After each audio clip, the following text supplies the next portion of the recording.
So the last couple of days has been pretty tough for a Manchester City fan, from losing the FA Cup final to now it being announced today that Manchester City are pulling out of the race for our #1 transfer target in Florian Wirtz. As it has been confirmed today from Fabrizio Romano that Manchester City have currently left negotiations for Florian Wirtz. Talks were never in an advanced or at final stages, just initial approaches, but City believe the full package is too expensive as per Sammy Mokbel BBC reports. Morgan Gibbs-White remains on Manchester City's shortlist. With the report from Sammy Mokbel BBC saying that while there is an acknowledgement that Wirtz is among the leading young talents in European football, Manchester City are concerned the cost of the deal is overinflated, potentially reaching €300 million inclusive of transfer fees and wages. And for me, I just really do not buy it. I do not buy the fact that they are pulling out of this deal because of the price, because they would have known going into the negotiations that the price was going to be roughly around that ballpark. You don't go into the negotiations for a player that is quoted to be about 140 to 150 million pound players thinking that you're going to get them on the cheap. And when you also, take into consideration the amount that his wages would have cost, about the 325k mark, and you put that on a contract of about 5 to 6 years, that ultimately will equate to around €300 million roughly in total fee, which is obviously what's being quoted in these tweets. So for me, I personally believe that Manchester City did not pull out of the negotiations because of what is being reported. I believe that Manchester City have found out that Florian Wirtz has another destination in which he is already going to, and by the looks of things, that looks like it's going to be Bayern Munich. And there has been a report that has come out today which confirms my suspicions, saying that Florian Wirtz has chosen Bayern Munich as his next club, and the player's wish has been confirmed to Manchester City officials. Hugo Viana and his team are now working on Barcelona's Dani Olmo as their plan B, a player always very appreciated by Pep Guardiola. And for me, all round, this is just really, really disappointing, because Florian Wirtz was meant to be the Kevin De Bruyne replacement, and with obviously Kevin De Bruyne,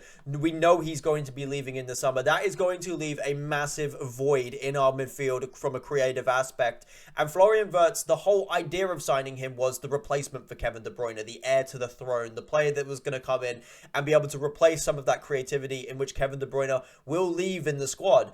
And now we're not getting Florian Wirtz. Now that is confirmed not to be happening. We're now kind of looking at the market at the moment thinking, who can we get in which is going to replace that? And the most frustrating part of this whole thing is this report right here. Kevin De Bruyne initially could not easily accept news of his Manchester City exit when it was delivered to him by the club, having been under the impression that the future was his to determine. Over the weeks since he started to engage with Manchester City ideas for the final goodbye, although a board member had to make a phone call to talk through his grievances, sources say the absence of his wife Michelle at the FA Semi-Cup final was noticeable, and the family never usually miss a game. And the reason why it is so frustrating to read something like that is because we have made the decision on Kevin De Bruyne quite early, in terms of we are going to let Kevin De Bruyne go at the end of the season. Despite what he has done for the club, he pretty much played through a hamstring injury during the treble winning season, put his body on the line so we could go and win that treble that season.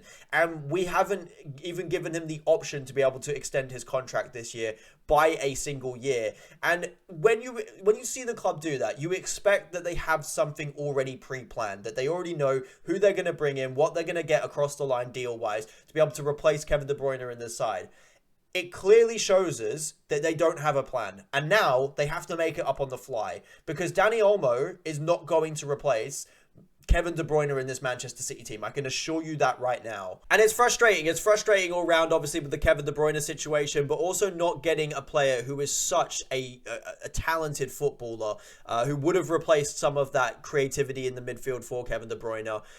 He's got so much ability, Florian Wirtz. I mean, the ability he has to create, score goals. He is just one of the best young talents in midfield in the world.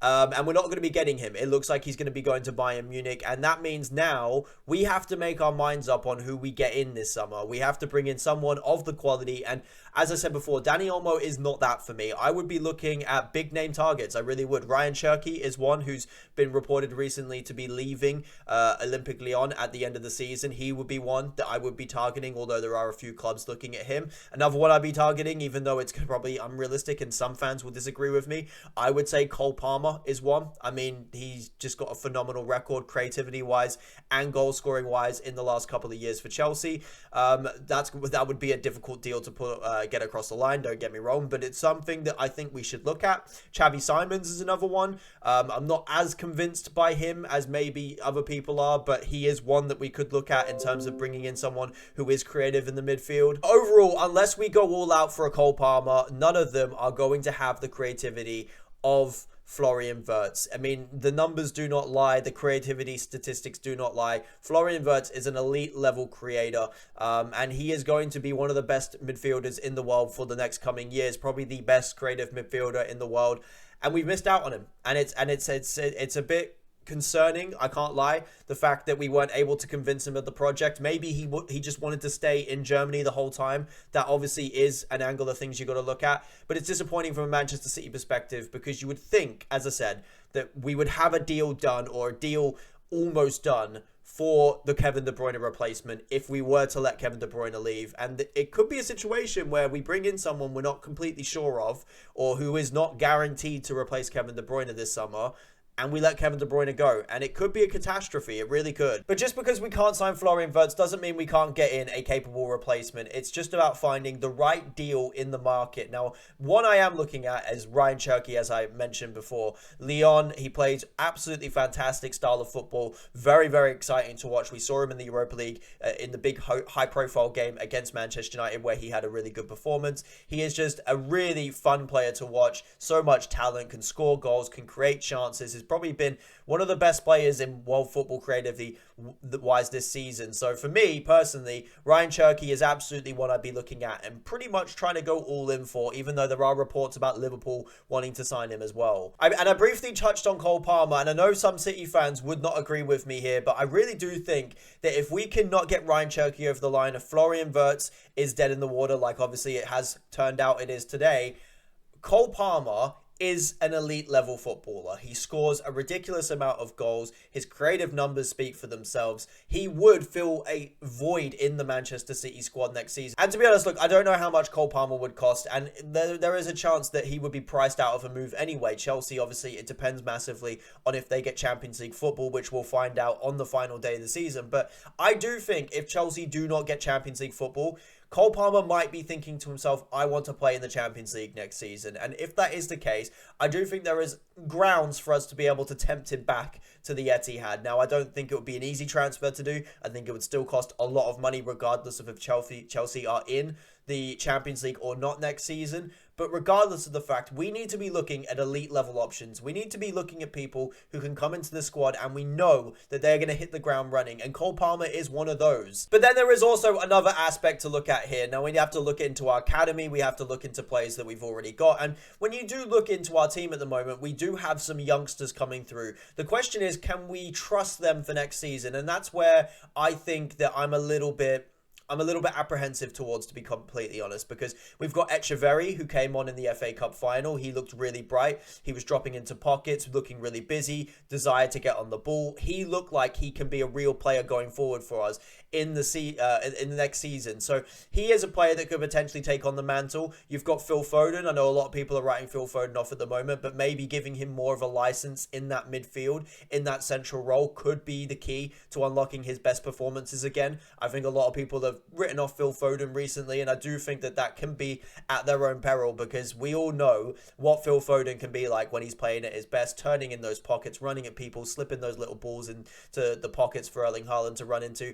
He can be a really dangerous player, and you get him around with some other creative players as well, he could cook. And then, of course, you've got James McAtee, who's broken into the first team this season. I don't see him as a real creative player, if I'm personally honest. I feel like he's more of a player that will get into the box, sniff out opportunities, get goals. So I don't think he maybe is one of those players that can play in the attacking midfield position. Maybe he can prove me wrong, but he's definitely an option that we can have in those attacking areas. And one that I think a lot of people are overlooking at the moment is a kid that we have in our academy who might be coming into the first team setup next season. We'll have to wait to see if that is the case or not. But Divine Mukasa, this is a kid that I think a lot of people do not know about at the moment, or if they have heard of him, they don't really know that much about him. He is absolutely tearing up the youth level football for Manchester City. he has been unbelievable. So many people think that he is going to be one of the next stars coming through our academy. He has a similar record to what Phil Foden and Cole Palmer did in the academy as well. So,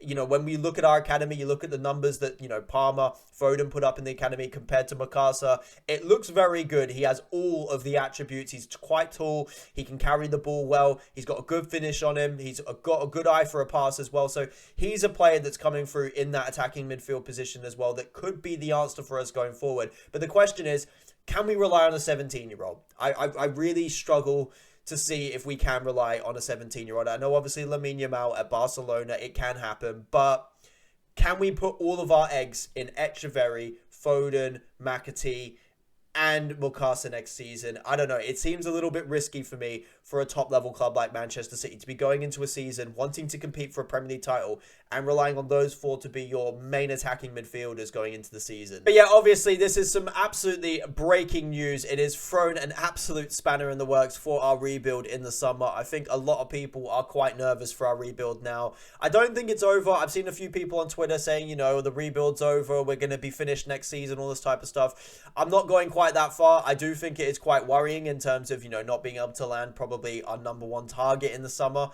who is obviously a world-class player, who is replacing a world-class player. We need to make sure that we do the right business in the summer.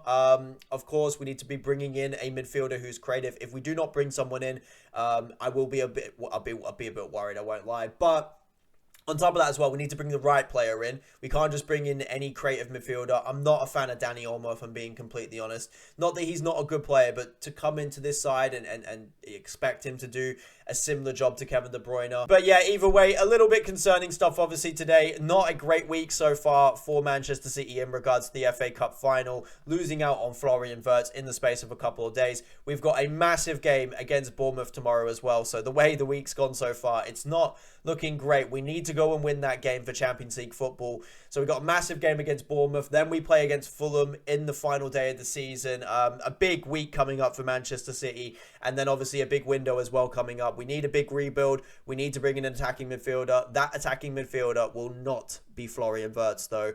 Some massive news obviously that has dropped, and some really disappointing news as well. But what really matters is that we get the win tomorrow against Bournemouth. We start the rebuild in a Champions League position.